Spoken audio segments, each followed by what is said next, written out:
14장, 요한복음 14장 16절과 17절입니다. 신약성경 172쪽에 있습니다. 우리 요한복음의 말씀 14장 16절과 17절 두 절인데요, 짧습니다. 우리 같이 한 목소리로 하나님의 말씀을 봉독하겠습니다. 내가 아버지께 구하겠으니 그가 또 다른 보혜사를 너희에게 주사 영원토록 너희와 함께 있게 하리니 그는 진리의 영이라. 세상은 능히 그를 받지 못하나니 이는 그를 보지도 못하고 알지도 못함이라. 그러나 너희는 그를 아나니 그는 너희와 함께 거하시며 또 너희 속에 계시겠음이라. 아멘. 함께 기도하고 말씀 나누겠습니다. 거룩하신 아버지 하나님, 오늘도 우리를 주님 전에 불러주신 은혜 진심으로 감사를 드립니다. 비록 늦은 시간이지만 말씀을 듣는 이 시간 우리의 마음의 문을 활짝 열어주시고 오늘 주시는 말씀이 우리에게 적용이 되어서 남은 한평생 우리와 영원토록 동행하시는 그 성령님으로 말미암아 그 어느 때보다도 복되고 영적으로 활력 넘치는 남은 한평생 되게 하여 주옵소서. 예수님의 이름으로 기도하옵나이다. 아멘. 제가 어젯밤에 설교를, 오늘 수요 설교를 준비하고 있는데 저희 아들이 제가 화면으로 타이핑 치는 걸 보더니 묻습니다. 아빠, 내일 설교해요? 혹시 새벽 설교예요? 아니, 교리 설교. 그래서 왜 물어? 그랬더니 교리는 가끔 지루할 때가 있어서요 라고 이야기를 하더라고요. 그래서 제가 아들에게 근데 이번부터 하는 성령론은 너무너무 중요한 거니까 꼭 들어야 된다. 특별히 너 목요일부터 시험이니까 이번 주 수요일은 못 나오잖아. 시험 끝나고나서부터 꼭 유튜브를 통해서 너 들어야 된다. 그랬더니 아들이 씩 웃으면서 들어드리겠습니다 라고 하더라고요.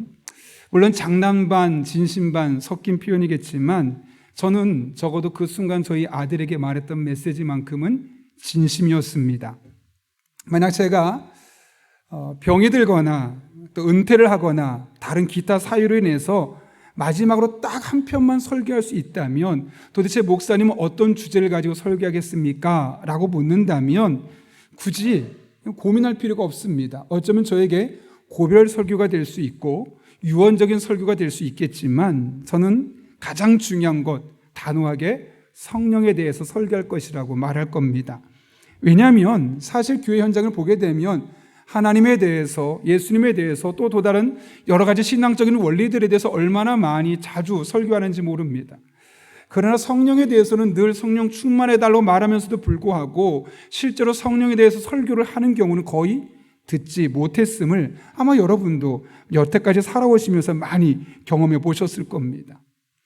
삼위일체 하나님으로서 성부, 성자, 성령이 동일한 위치를 점유하고 있음에도 불구하고 실제로 설교에서 나타나는 횟수나 강조되는 면을 보게 되면 3분의 1이 아니라 10분의 1이라고 말해도 너무나 과장이 아닐 정도로 성령님에 대한 설교가 너무나 없고 또 성령에 대한 강의나 이런 것들이 교회 안에 없음을 보게 됩니다. 그러니 분명히 교회를 다니는데 성령을 모르고 교회를 다니는 겁니다. 그렇다면 여러분, 삼일체 중에 한 분을 제대로 모른다고 우리가 신앙생활을 한다면 그것이 어떻게 온전하고 바른 신앙생활을 할 수 있다고 생각할 수 있겠습니까? 무엇보다 중요한 이유가 있는데요. 성령에 대해서 우리가 특별히 살펴봐야 될 이유는 오늘 본문의 말씀 때문입니다. 여러분, 오늘 본문의 말씀, 우리가 읽은 요한복음 14장의 말씀은 예수님의 일대기로 보게 되면 고별설교입니다. 오늘 여러분 보시면요, 요한복음 14장 어떻게 되어 있냐면 요한복음 14장에 보게 되면 이 13장에 이 설교가 시작되는데요, 6월절에 이 일이 있었다고 말합니다. 그러니까 13장에서 예수님께서 못 박혀 죽으실 것을 먼저 말씀하시고 나서 14장부터 16장까지 설교를 합니다. 그리고 17장에 기도를 하시고 18장에 예수님께서 못 잡혀가시는 장면이 나옵니다. 따라서 우리가 오늘 읽고 있는 14장부터 16장까지는 예수님께서 제자들에게 하셨던 수많은 설교 중에 마지막 설교, 고별 설교라고 할 수 있는 것이죠. 여러분, 예수님이 고별 설교면은 어떤 주제를 갖고 설교할까요? 가장 중요한 것, 예수님이 세상을 떠나시게 되니까 보세요. 예수님이 이제 곧 잡혀가거든요. 감옥에 잡혀 들어가면 제자들과 만나서 말씀을 나눌 시간이 없습니다. 그러면 예수님께서 마지막을 하는 설교라면 제자들에게 꼭 기억해야 될 설교, 예수님이 없어도 그들이 신앙생활을 잘할 수 있는 부분을 말씀하지 않겠습니까? 그런데 그것이 무엇이었습니까? 14장과 15장, 16장 계속 보게 되면 어떤 얘기를 하냐면 성령에 대한 이야기를 하는 걸 보게 됩니다. 예수님께서도 고별 설교로 마지막 했던 설교에서 가장 많이 강조한 게 뭐라고요? 바로 성령님이라는 것이죠. 그렇다면 예수님께서 그렇게 성령의 역사에 대해서 중요하게 생각했다면 우리 또한 그렇게 중요하게 생각해야 되지 않겠습니까? 어쩌면 예수님께서 십자가에 못 박히러 바로 가기 직전에 제자들에게 마지막으로 남긴 메시지라면 오늘 신앙생활하며 예수님의 제자가 되기를 자처하는 우리들에게 가장 중요한 메시지로 이 성령에 대한 메시지를 주고 싶었던 것 아닐까요? 그런 의미에서 오늘 본문의 말씀을 간단하게 먼저 살펴보려고 하는데요. 화면을 보시고 요한복음 14장 16절과 17절 말씀 같이 한번 읽어볼까요? 시작. 내가 아버지께 구하겠으니 그가 또 다른 보혜사를 너에게 주사 영원토록 너희와 함께 있게 하리니 그는 진리의 영이라. 세상은 능히 그를 받지 못하나니 이는 그를 보지도 못하고 알지도 못함이라. 그러나 너희는 그를 아나니 그는 너희와 함께 거하시며 또 너희 속에 계시겠음이라. 아멘. 지금 예수님께서 마지막 설교거든요. 근데 뭐라고 말씀하세요? 또 다른 보혜사를 너희에게 주겠다라고 말합니다. 또 다른 보혜사라는 이야기는 이미 보혜사가 있다는 겁니까? 없다는 겁니까? 있다는 거죠. 이미 보혜사가 있는데 너희들에게 또 다른 보혜사를 주시겠다는 거예요. 왜요? 지금 보혜사 역할을 하는 분이 없어지니까요. 그렇다면 여러분, 보혜사가 도대체 무엇이길래 그런 걸까요? 보혜사는 단어는 헬라어로 파라클레토스란 단어인데요. 이것이 파라 그리고 칼레오 이 두 개 단어가 합성된 겁니다. 파라는 누구누구 옆에서, 칼레오는 부르짖다, 간청하다, 권고하다, 훈계하다, 위로하다, 격려하다 이런 다양한 뜻을 갖고 있죠. 따라서 파라클레토스라는 것은 무엇을 의미하냐면 누군가 우리 옆에서 권면해주고 권고해주고 훈계해주고 격려해주고 위로해주는 역할을 하는 분이 있을 거라는 거죠. 그런데 그 또 다른 보혜사가 누구냐? 요한복음 14장 26절 말씀 볼까요? 그 뒤는 성경 구절 보면 같이 읽습니다. 시작. 보혜사 곧 내 아버지께서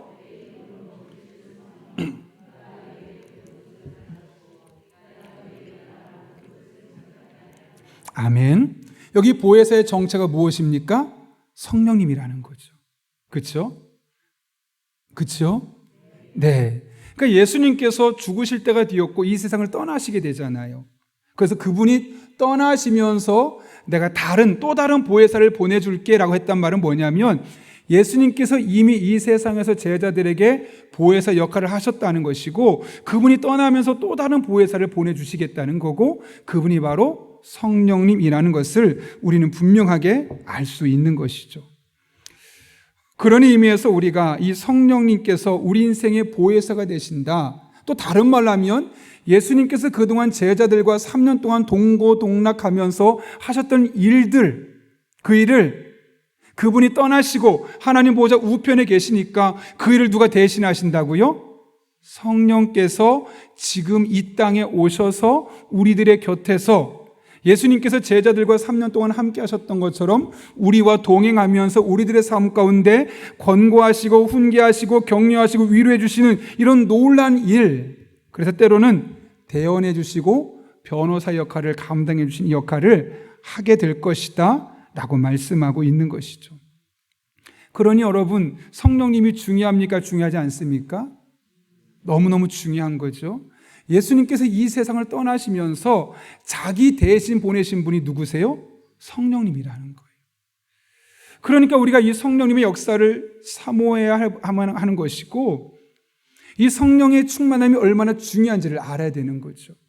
오늘 시간이 짧기 때문에 다 하진 않을 겁니다. 제가 3번이나 4번에 걸쳐서 그 다음번에는 성령의 역사가 일어날 때 어떤 일이 있었는지 또 성령이 우리에게 어떤 역할을 하는지, 또 그 성령 역사로 말미암아 나타나는 현상들은 무엇인지에 대해서 차근차근 여러분과 함께 나누려고 하는데요.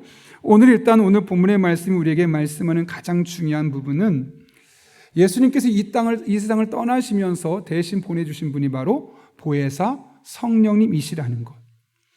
따라서 우리 안에 이 성령님이 계시면 그분의 역사가 우리에게로 나타나게 되는데, 그분이 무슨 일을 한다고요? 요한복음 14장 26절, 첫 번째로는 그가 너에게 모든 것을 가르치고, 두 번째로는 내가 너에게 말한 모든 것을 생각나게 하리라. 성령께서 우리의 삶을 인도하시는 거예요. 앞길을 인도해 주시고 지혜를 주시고 마땅히 기도할 바를 주셔서 우리가 어떻게 살아야 할지를 가르쳐 주시는 거예요. 그 순간순간 필요한 것들을 깨닫게 해주시는 거예요. 두 번째는 너희에게 말한 모든 것이 무엇일까요? 예수님께서 제자들에게 말씀했던 것들, 사람의 기억력은 한계가 있죠. 아무리 예수님의 말씀을 들었어도 다 잊어버릴 수밖에 없는데 그 말씀이 기억나게 하시는 거예요. 그 말씀이 깨달아지게 하시는 거예요. 이렇게 하나님의 말씀을 통해 역사하신 은혜가 있을 것임을 분명히 이야기하고 있는 것이죠. 오늘은 이렇게 간단하게 이 부분을 살펴보면서 더 중요한 부분은 예수님께서 그러면 성령에 대해서 왜 그렇게 중요하게 생각했고 얼마나 중요하게 생각했는지에 대해서 예수님의 일대기를 통해서 저희가 짧게 몇 가지 성경 구절을 살펴보려고 합니다. 자, 첫 번째 누가복음 3장 21절과 22절 보면 이렇게 기록되어 있죠. 백성이 다 세례를 받을새 예수도 세례를 받으시고 기도하실 때에 하늘이 열리며 성령이 비둘기 같은 형체로 그 위에 강림하시더니 하늘로부터 소리가 나기를 너는 내 사랑하는 아들이라 내가 너를 기뻐하노라 하시니라. 우리가 이렇게 예수님께서 성령님과 함께한 생애를 일컬어 공생애라고 말합니다. 성령님과 함께했다는 뜻이죠. 근데 중요한 것은 예수님께서 그 전에 직업이 뭐였죠? 아버지의 직업을 이어받아서 목수로서 살고 있었습니다.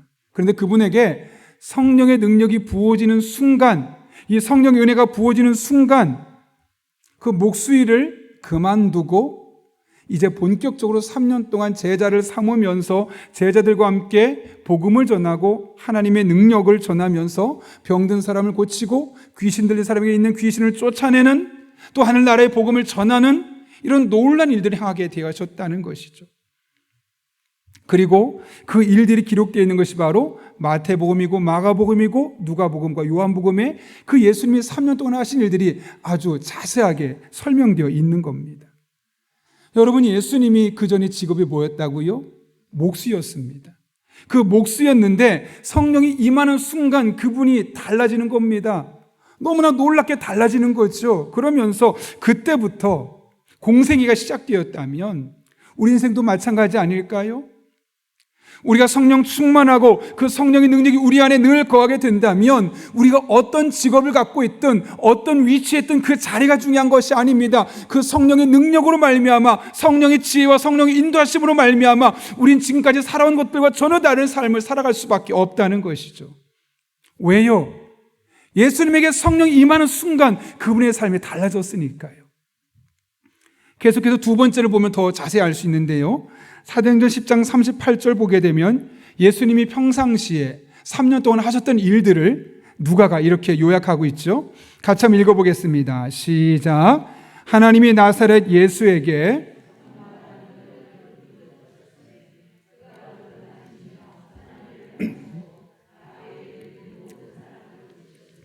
이는 하나님이 함께 하셨음이라. 아멘. 여기 잘 보시면 예수님은 우리와 똑같은 인성, 즉 사람의 몸으로 이 세상을 오셨거든요. 그럼에도 불구하고 그가 두루 다니시며 선한 일을 행하시고 마귀에게 눌린 사람을 고치셨다고 그래요. 그런데 그 이유가 무엇 때문입니까? 물론 하나님이 함께 하셨기 때문이죠. 그런데 하나님 왜 함께 하셨습니까? 그 앞에 있는 부분, 성령과 능력을 기름 붓듯 부어주셨기 때문에. 다시 말하면 능력만 있었던 것이 아니라 성령과 능력이 함께 조화가 그분 안에 이루어지게 되었을 때 오늘날 우리가 기억하고 있는 목수의 모습인 예수님이 아니라 수많은 사람의 병자를 찾아가서 병자를 고치고 귀신 들린 자에게 있었던 귀신을 쫓아내고 감히 인간의 지혜로 다 담아낼 수 없는 하늘의 지혜를 가지고 사람들의 마음을 감동시킬 수 있었던 그 예수님의 은혜와 능력이 나타날 수 있었음을 분명하게 말씀하고 있는 것이죠. 예수님의 능력의 원인이 어디 있다고 말씀합니까? 예수님이 공부를 많이 했기 때문에, 혹은 경험이 너무나 많았고 그 주변에 좋은 선생님들과 스승들이 많았기 때문에, 자문위원단이 좋았기 때문이라고 말하지 않습니다.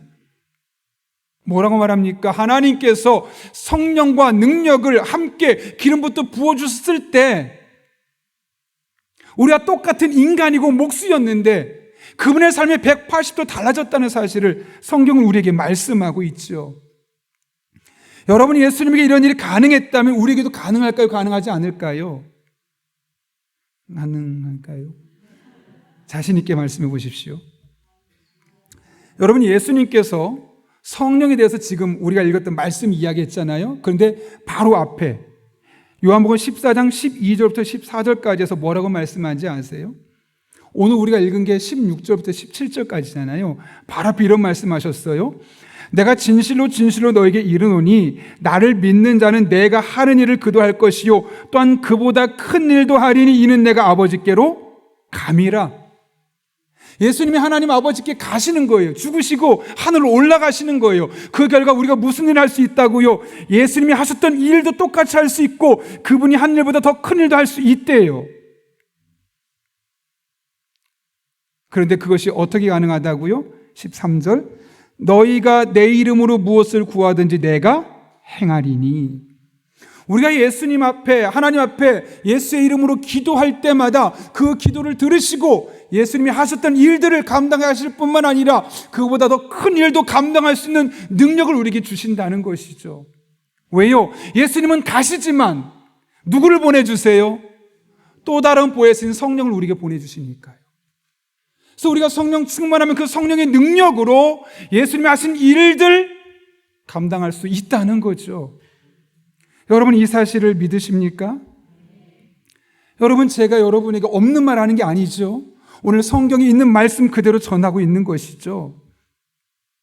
예수님께서 이 세상을 떠나시고 하늘로 가심을 통해서 예수님이 하신 일 자체는 예수님이 계시지 않기 때문에 할 수는 없지만 그분이 가시고 또 다른 보혜사를 보내주셔서 우리가 그 성령님과 함께하는 과정을 통해서 성령과 능력이 기름 부음을 통해서 예수님이 하셨던 일뿐만 아니라 그보다 더 큰 일도 할 수 있음을 성경은 분명하게 말씀하고 있는 겁니다. 그리고 사도행전을 보면 그런 일들을 했던 사람이 누굽니까? 베드로고 빌립이고 또 누굽니까? 사도 바울이고. 이분들은 베드로는 물론 예수님이 있었던 시대를 살았던 사람이지만 바울은 예수님을 직접 목격한 적이 없는 사람입니다. 그럼에도 불구하고 성령의 능력이 그에게 부어지는 과정을 통해서 예수님이 하신 일보다 큰 일을 얼마나 많이 감당했는지 모릅니다. 수많은 사람을 찾아다니며 복음을 전할 뿐만 아니라 병든 사람을 고쳤을 뿐만 아니라 떨어져 죽은 사람도 살리는 이런 기적 같은 일들을 하나님께서 사도 바울을 통해 또 베드로를 통해 하게 되었던 것이죠. 오늘 본문 말씀이 바로 그런 말씀입니다. 내가 하는 일을 그도 할 것이요 또 그보다 큰 일도 할 것이다. 그런데 그것은 예수님께서 이 세상을 떠나셨기 때문이고 성령께서 우리에게 임하셨기 때문이다 라고 분명하게 말씀하고 있는 것이죠. 여러분, 여기까지 듣고 저를 잠깐 보실까요? 예수님께서 이미 어떤 일이 있었어요? 성령의 기름 부으심을 경험했잖아요. 그렇죠? 경험하고 나서 본인의 사역 속에서 놀란 일들이 일어나는 거예요. 그전엔 이런 일을 경험한 적이 없는데 성령의 능력을 경험하고 나서부터는 막 성경 속에 있는 그 수많은 기적들이 일어나기 시작하는 거예요. 그러니까 그분이 마지막 설교를 제자들에게 이야기하는 거예요. 내가 곧 이제 하나님 계신 곳으로 가게 될 텐데 나 대신 또 다른 성령, 또 다른 보혜사 성령께서 오셔서 당신들과 함께 하시면서 무슨 일을 해야 할지 가르쳐 줄 것이고 하나님의 말씀을 생각나게 하실 거라고 이런 이야기를 하고 있는 거죠. 그러니까 여러분이 만약 예수님이라면 제자들에게 어떻게 해야 됐으면 좋겠어요? 여러분이 이걸 직접 경험했으니까 제자들도 이것을 경험하길 원하겠죠. 저는 선교를 가보기 전에는 막연했었어요. 선교 가면 그래 좋겠지, 은혜가 있겠지, 뭔가 가보지 않은 사람은 경험하지 못한 무엇인가 있겠지 막연했었어요. 근데 한 번 가고 나니까 이건 한 번 가서는 안 되겠다. 해마다 가야겠다. 또 가야겠다. 그 갈 때마다 다른 지역과 다른 사람을 만나는데 또 다른 은혜들이 계속 마음에 다가오는 거예요. 저는 청년들에게 지난번에 설교할 때도 가라고, 선교 무조건 가라고. 실제로 보면요, 청년들, 선교 갔다 온 청년들이 또 가고 싶어 해요. 계속 가고 싶어 해요. 선교 현장에서만 경험할 수 있는 하나님의 은혜가 있으니까요. 그 경험해 본 사람만 알거든요. 예수님도 지금 그렇게 하시는 거예요. 본인이 성령의 능력을 경험하고 나니까 제자들에게 어떻게 하고 싶으셨을까요? 제자들이 그 성령의 능력을 경험하길 원하셨겠죠. 그래서 요한복음 7장 37절에서 이렇게 말씀합니다. 같이 한번 읽어보겠습니다. 시작. 누구든지 목마르거든 내게로 와서 마시라.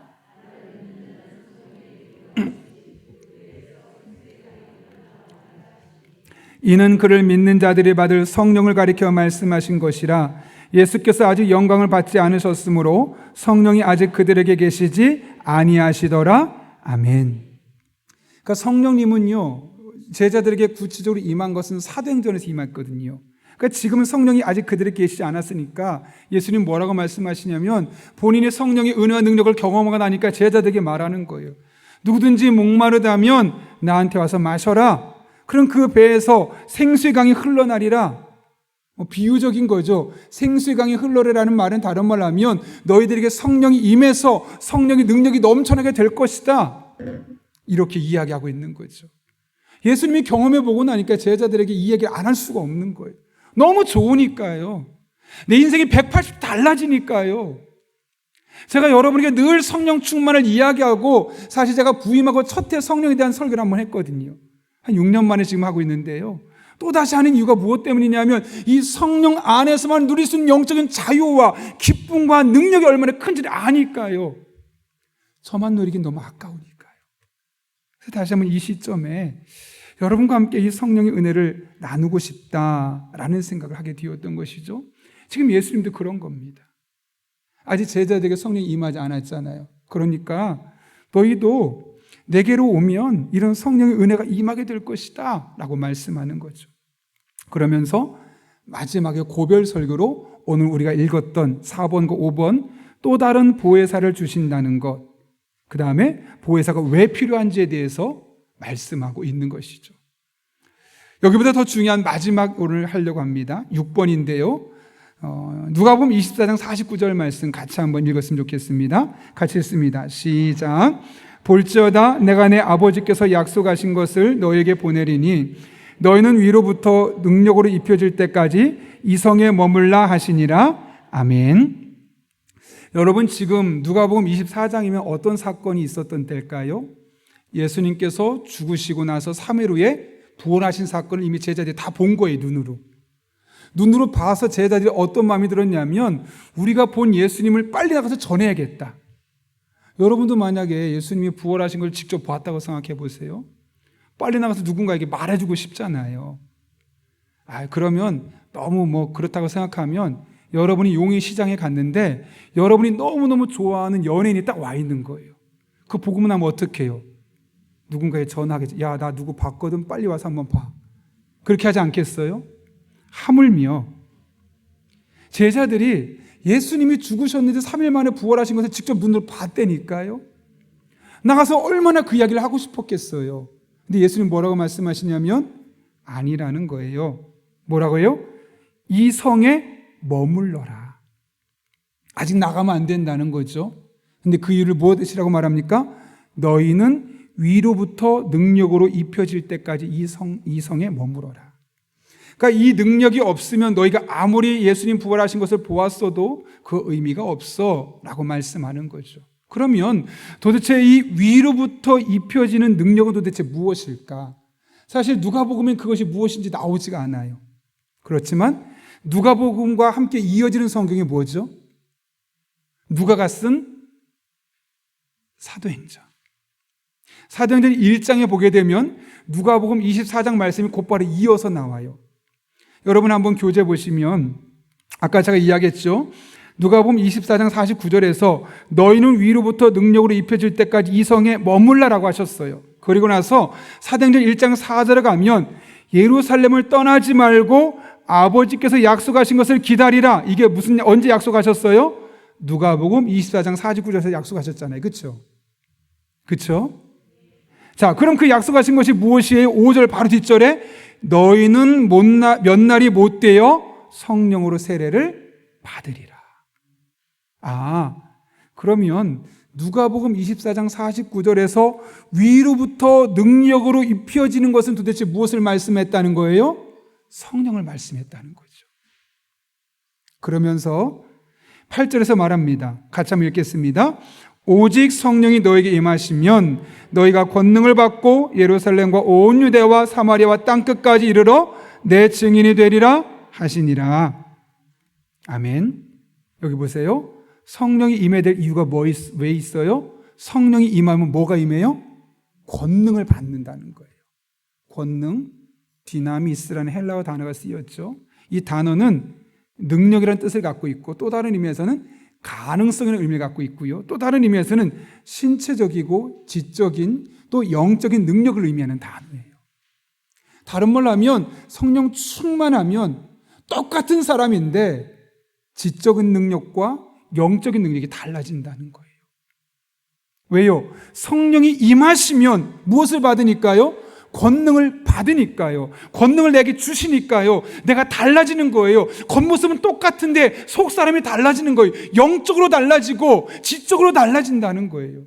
실제로 여러분, 이 성령의 능력을 가장 먼저 받은 사람이 누구예요? 이 뒤에 바로 이어지는 이제 다음번에 설교 때 이야기를 하겠지만 열흘 동안 제자들이 열심히 기도해서 성령이 임했던 자리에 120명의 제자들이 모여 있었잖아요. 그 120명의 제자 중에 한 명이 누굴까요? 베드로예요. 베드로. 사도행전 이제 2장과 4장까지 읽어보시면 어떤 사건이 나오냐면 이 베드로가 한번 설교했거든요. 몇 명이 회심하냐면 3,000명이 예수 믿겠다고 그래요. 특별히 2장 37절 이런 말이 나옵니다. 베드로의 설교를 듣고 나서 형제들아 우리가 어찌할꼬? 베드로의 설교 너무 감동해서 우리가 도대체 어떻게 되지? 이들이 있어서는 안 되겠는데 저 베드로가 말한 예수님 우리가 믿어야 되겠는데 어떻게 될까 묻는 거예요. 그날에 신도의 수가 3,000명이나 더했더라라고 말해요. 4장에 보게 되면요, 베드로가 또 한 번 설교를 해요. 근데 그 설교했던 장면에 말씀을 들은 자 중에 4장 4절입니다. 믿는 자가 많으니 남자의 수가 약 5,000이나 되죠. 남자만 5,000명이래요. 베드로의 설교 한 번에. 다른 말로 하면 여성과 아이들과 노인까지 포함하면 적어도 지난번에 했던 오병이어랑 비슷하죠. 약 10,000에서 20,000명 되는 사람이 그들의 설교 듣고 감동했다는 거죠. 뭐 다 빼고 그냥 남자밖에 없었다 그래도 남자 5,000명이 베드로의 설교에 감동을 받고 마음이 움직였다는 거예요. 근데 그때 사람들이 어떻게 반응하냐? 사도행전 4장 13절 말씀인데요. 그들이 베드로와 요한이 담대하게 말함을 보고 그들을 본래 학문 없는 범인으로 알았다가, 학문 없는 범인, 이게 무슨 말일까요?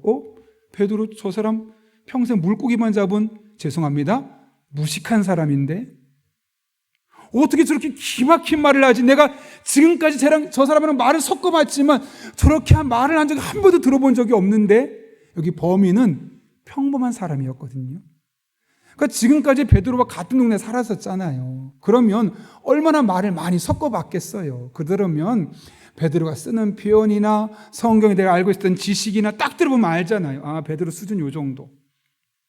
근데 갑자기 베드로가 바뀌는 거예요. 그 동네 사람들이 베드로 설교 듣고 5,000명이 다 놀랐잖아요. 그러면서 뭐라고요? 본래 학문 없는 범인, 평범한 사람인 줄 알았는데 이상히 여기며, 이상할 수밖에 없죠. 갑자기 사람이 180도 달라지니까요. 어떻게 성경을 구약부터 쭉 예수님 오시기까지를 그렇게 일목요연하게 정리하면서 말씀을 전할 수 있는지, 마치 랍비보다 훨씬 더 말씀을 잘 전하니까 놀랄 수밖에 없는 거예요. 평생 물고기만 잡았고 우리랑 늘 대화했던 베드로가 어떻게 저렇게 변화될 수 있을까? 사람들이 놀란 거예요. 그리고 또 전에 예수와 함께 있던 줄도 알고 또 병난 사람이 그들과 함께 서 있는 것을 보고 비난할 말이 없는지라. 베드로한테 할 말이 없는 거예요. 베드로의 설교 때문에 놀랍고 또 베드로의 설교를 듣고 베데스다 연못에서 여러분이 잘 아시는 그 날 때부터 장애를 얻었던 사람이 낫지 않았습니까? 그런 현상들을 보고 할 말이 없는 거예요. 이게 누구에게 있었던 일이라고요? 학문이 없는 줄 알았던 범인 같았던 평범한 사람이었던 베드로에게 나타났던 일이라는 거예요. 왜요? 어떻게 이런 일이 가능했어요? 그 짧은 시간에 열심히 공부했기 때문에 가능한가요? 아니라고 분명히 말하죠. 성령이 너에게 임하시면 너희가 디나미스 권능을 받기 때문에. 아멘이십니까? 성령이 임하면요, 성령 충만하면요, 내가 공부한 것 이상으로, 내 경험 이상으로 하나님 주시는 지혜가 있다니까요. 하나님 주시는 능력이 있다니까요. 여러분, 그 뒤에 베드로가 병든 사람 고치지 않습니까?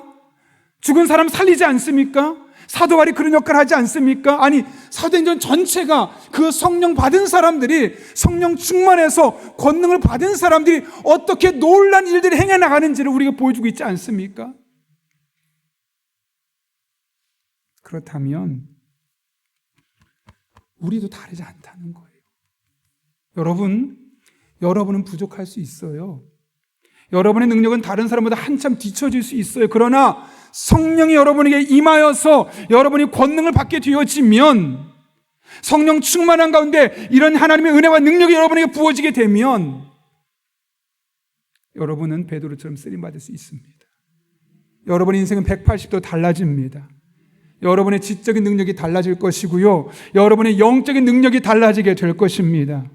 그러므로 우리는 성령 충만을 사모해야만 하는 사람이고, 그 성령의 능력 안에서 우리에게 주어진 일상을 살아가야 되는 것이죠. 여러분이 성령 충만해서 늘 하나님 주시는 지혜와 능력과 인도하심을 경험한다면 여러분의 가정에서 모습이 달라지지 않겠습니까? 여러분이 사업장을 운영하면서 하나님께서 성령을 통해 주신 지혜와 능력으로 살아가게 하신다면 여러분의 사업장이 달라지지 않겠습니까? 여러분이 교회 섬길 때 저는 능력이 없어 못해요란 말이 나오지 않을 거예요. 성령 충만하면 누가 능력 주시니까요? 하나님께서 여러분에게 능력 주시니까요. 그럼 여러분, 우리는 능력이 없어요, 부족해요 라고 말할 것이 아니라, 하나님, 저는 부족하지만, 능력은 저 사람에 비하면 한없이 부족하지만 성령 충만하게 해주십시오. 그래서 제 능력으로 살아가지 않게 하시고 성령께서 저를 통해 일하시는 능력으로 살아가게 하여 주옵소서. 이것이 오늘 저와 여러분의 고백이 될 수 있기를, 그리고 남은 한 평생 살아가면서 이 성령의 능력으로 말미암아 여러분의 삶에 베드로가 경험했던 은혜, 예수님이 경험했던 은혜, 사도 바울이 경험했던 놀라운 기적들이 여러분의 삶 가운데 날마다 경험될 수 있기를 예수님의 이름으로 축원합니다. 우리 함께 이 시간 기도하고 찬양하겠습니다. 거룩하신 아버지 하나님, 오늘 우리를 불러주신 은혜 감사합니다. 짧은 시간 성령의 충만함이 얼마나 중요한지를 잠깐 살펴봤습니다. 예수님께서 세상을 떠나시면서 본인을 대신해서 보내주신 분이 바로 성령님임을 말씀하셨고, 그 성령께서 우리에게 또 다른 보혜사가 되어주시고 우리에게 능력을 부어주시는 순간 우리는 신체적으로, 지적으로, 영적으로 다른 사람이 되어서 귀한 사명을 감당할 수 있게 하심을 깨닫게 되었습니다. 우리도 베드로의 과거의 모습처럼 평범한 어부 같은 사람들이 있지만 성령 충만할 때 우리의 삶에 베드로가 경험했던 또 다른 하나님의 은혜와 능력이 경험되게 하여 주옵소서. 그렇게 가정에서 모습이 달라지게 하시고, 직장과 사업장에서 우리의 모습이 달라지게 하시고, 교회 공동체를 섬길 때 이 하나님의 은혜를 풍성하게 경험하게 하여 주옵소서. 예수님의 이름으로 기도하옵나이다. 아멘.